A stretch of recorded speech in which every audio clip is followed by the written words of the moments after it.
Welcome friends, welcome to India சமையல். இன்றைக்கி வீடியோவில் டீ டைம் ஸ்நாக்ஸாக தட்டைப்பயிர் வடை எப்படி பண்ணலான்னு சொல்லி பார்க்கலாம்.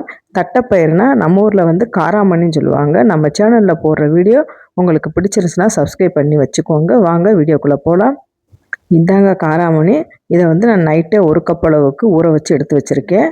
நல்லா ஊறி இருக்கணும். இந்த மாதிரி நீங்கள் எடுத்து பார்த்தீங்கன்னா நல்லா சாஃப்டாக இருக்கணும். அதான் வடைக்கு நல்லா டேஸ்ட்டாக இருக்கும். இப்போ ஒரு மிக்ஸி ஜார் எடுத்துக்கலாம். ஊற வச்சுருந்த காராமணியை சேர்த்துக்கலாம். காரத்துக்கு ஒரு வரமிளகா, 1/2 டீஸ்பூன் அளவுக்கு சோம்பு, சின்ன துண்டு இஞ்சி, 2 பல் பூண்டு, தேவையான அளவுக்கு உப்பு சேர்த்துட்டு கொஞ்சம் குறவரப்பாக அரைச்சி எடுத்துகிட்டு வந்துடலாம். இப்போ பார்த்தீங்கன்னா இந்த அளவுக்கு தான் இருக்கணும், ரொம்ப நைஸாக இருக்கக்கூடாது. இதை ஒரு பவுலில் மாற்றிக்கிடலாம். இந்த மாதிரி ஒரு பவுலில் மாற்றிக்கோங்க. வேக வச்சுருந்த உருளைக்கிழங்கு, ஒரு உருளைக்கிழங்கு நான் சேர்த்துருக்கேன். நல்லா மசிச்சுட்டு சேர்த்துடலாம். இப்போ ரெண்டையும் நல்லா மிக்ஸ் பண்ணிக்கோங்க. நல்லா சாஃப்டாக பிணைஞ்சிக்கிடலாம். தண்ணி எதுவுமே சேர்க்க வேண்டாம், இதுவே கரெக்டாக இருக்கும்.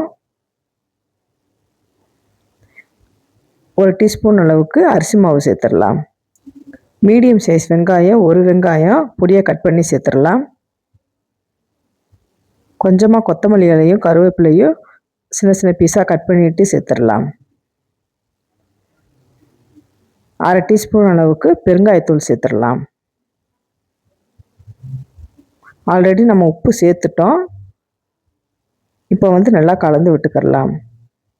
இதில் பார்த்தீங்கன்னா உப்பு காரமெல்லாம் கரெக்டாக இருக்கும். ஒரு வரமிளகாயே கரெக்டாக தான் வந்திருக்கும். உங்களுக்கு கொஞ்சம் காரம் பத்தலைன்னா கொஞ்சம் மிளகாத்தூள் கூட சேர்த்துக்கோங்க. எனக்கு கரெக்டாக இருக்குது.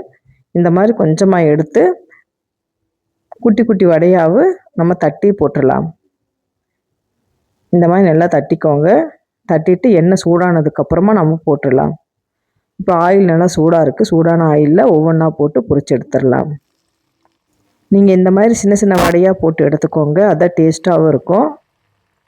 உள்ளேயும் நல்லா வெந்து வரும். நம்ம அரிசி மாவு சேர்த்துருக்கனால நல்லா கிறிஸ்பியாக இருக்கும். 2 பக்கமும் நல்லா திருப்பி திருப்பி போட்டு வேக வச்சு எடுத்துடலாம். நல்லா பொன்னிறமாகட்டும். வீட்டில் இருக்க பொருளை வச்சு நம்ம சிம்பிளாக ஸ்நாக்ஸாக செஞ்சு கொடுத்துடலாம். 1 கப் தட்டைப்பயிர் இருந்தாலே போதும். சூப்பரான ஸ்நாக்ஸ் ரெடி ஆயிடுச்சு. எவ்வளோ சூப்பராக வந்திருக்குன்னு பாருங்கள். இதை அப்படியே ஒரு பவுலில் மாற்றிக்கிடலாம். நீங்களும் இந்த மாதிரி ட்ரை பண்ணி பாருங்கள் ஃப்ரெண்ட்ஸ். காரசாரமான நல்லா ஸ்பைஸியாக இருக்கும். சூப்பரான தட்டைப்பயிர் வடை நான் பிச்சு காமிக்கிறேன். எப்படி வந்திருக்குன்னு பாருங்கள். நீங்களும் இந்த மாதிரி ட்ரை பண்ணி பாருங்கள். ட்ரை பண்ணி பார்த்துட்டு கமெண்ட் பண்ணுங்கள். உங்களுக்கு இந்த வீடியோ பிடிச்சிருந்துச்சுன்னா லைக் பண்ணுங்கள், ஷேர் பண்ணுங்கள், கமெண்ட் பண்ணுங்கள். உங்களை இன்னொரு வீடியோவில் சந்திக்கிறேன். பாய். தேங்க்ஸ் ஃபார் வாட்சிங்.